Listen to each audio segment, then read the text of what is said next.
Hello, I am Larry Hillman, Kid Men Coach.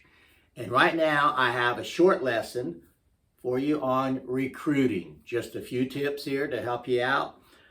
There's 7 altogether. Pray, have a plan, have a job description and your procedures, looking at how Jesus recruited, looking at where and how to find people, keeping your standards high, and then celebrating. Now, the first one is pray. God does answer prayer. And many people forget that Philippians 4:19 says that God will supply all of our needs. Well, workers are a need. Volunteers in your ministry are a need. Pray and expect God to meet that need. Jesus himself in Matthew chapter 9 told us to pray that God would send laborers for the harvest. So we are commanded to pray. And the best people you could ever have in your ministry to work with you and help you are people that God has sent to you, people that God prepared, rather than you just grabbing anybody that's sitting in a pew and getting them in there. No, find the people that God has prepared to be there with you. God has people that he has talked to and that he has laid it on their heart, and you find those people. Now, when you find them, have a plan. Habakkuk 2:2 says to write the vision and make it plain. So you want to tell them why you're doing what you're doing. Why are you an usher? Why are you working in the parking lot? Why are you working in the children's ministry, the preschool, the youth, whatever it is, the setup team, the takedown team? Why are you doing this? Tell them the impact that you are having. We're doing this because we're preparing God's house for people to show up on Sunday morning and have a pleasant experience so they can enter into worship and learning about God. If that you're on Team Clean, that's your why. Tell them why you're doing what you're doing. Right? Evaluate the way that you're currently getting your volunteers. If you're not telling them the why, you might not be as successful as you want to be. And if you're not as successful as you want to be, then change it. Because if you continue like you're going, where are you going? Where will you be if you continue like you're continuing? Like you continue to do what the things you're doing now. So look at the way you're recruiting and change it up if you need to change it up. Have a job description ready. Because a lot of people think that when you're asking them to come, especially in the children's ministry or a ministry where you're up before people, they think you want them to stand up on that stage and do what you're doing. And as we all know, the fear of public speaking is the number one fear of people in America.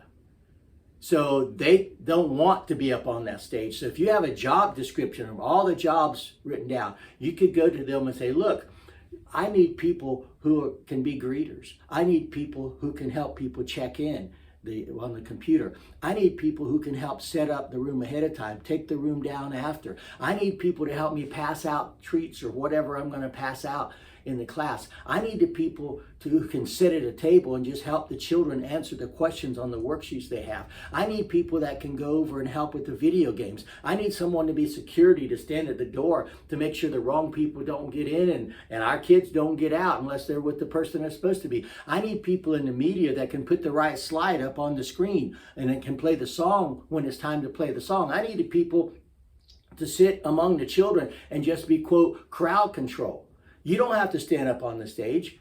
Give them an opportunity to find something that fits their gift. And then also have a start date and an ending date. A lot of people think when they sign up to be volunteers that they're stuck there for the rest of their life.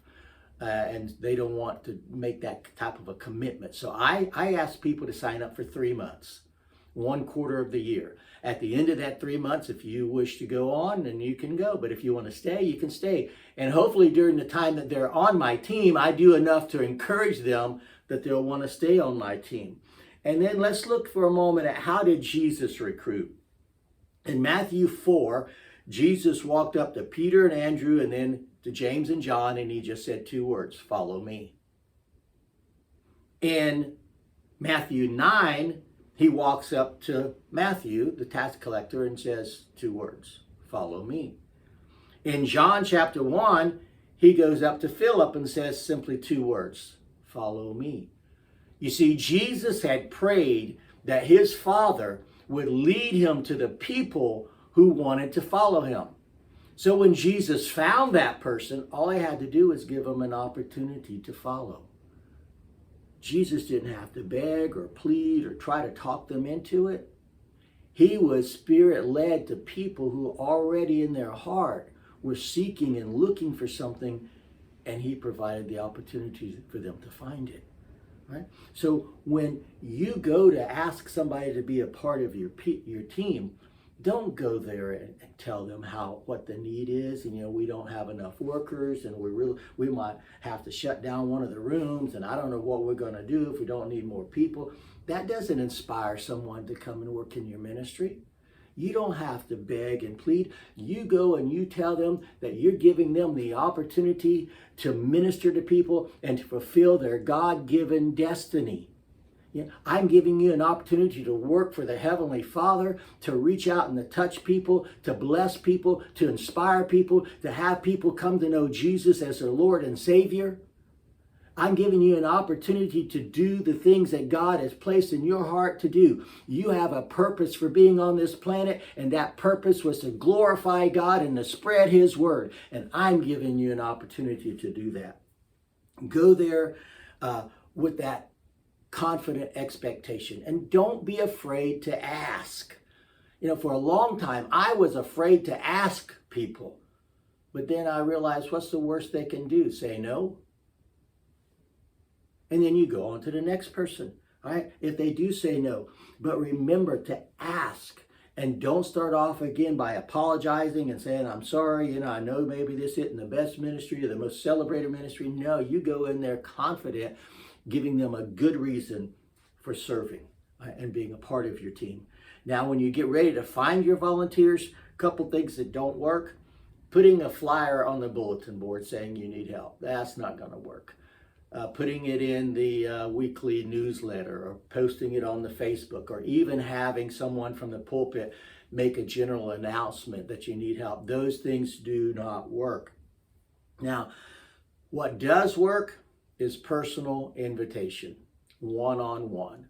What does work is going to people that you have a relationship with and asking them to be a part of your ministry. When you get ready to go out and find workers, some things that'll help you a little bit is make the volunteer opportunities that you have clear and accessible. Let them know right up hand what they're doing. Be specific. They want to know exactly what they're doing. They don't want something vague that, well, if I'm a part of the children's ministry, there's so much going on over there. If I'm a part of the parking ministry, there's all these different places to be. Now, tell them exactly what you want them to do so that they know that. And then seek out past volunteers, people who have worked in that area before. Offer a very simple sign up. It's easy to be a part of the group that I'm asking you to be a part of. And then have a church-wide volunteer day where people sign up and be excuse me, be out in the lobby or someplace where you have an opportunity for them to come by and sign up. And then don't just stand behind your table waiting for them to come to you. You go out there and get them and bring them to the table. All right?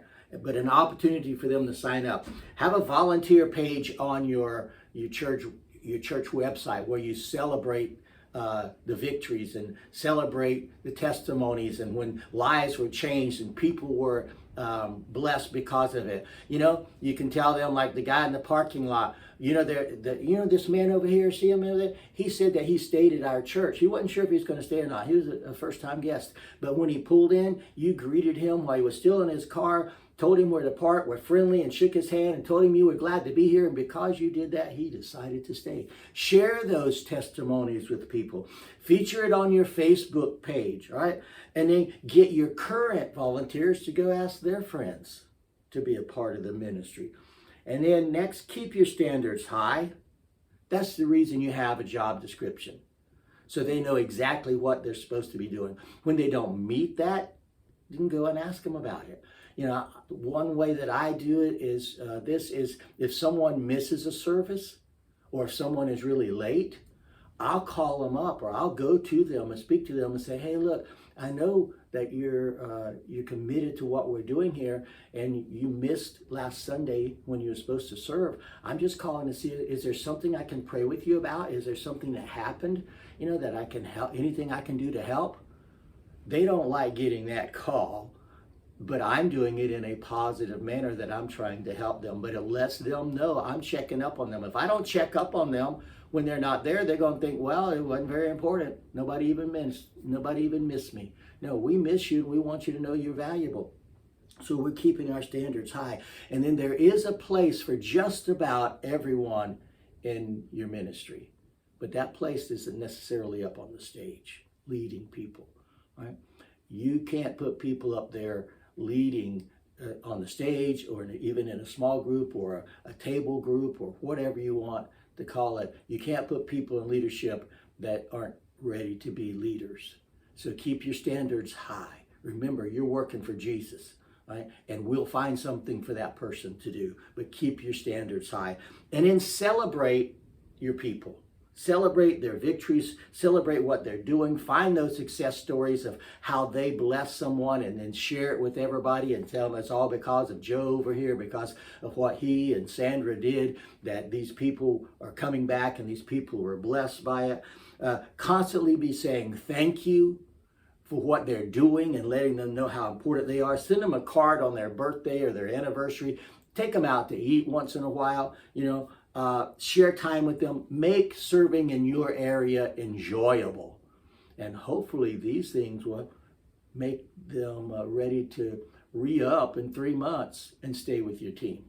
All right, I hope you got something out of that today. Again, my name is Larry Hillman, Kid Men Coach. Until next time, God bless.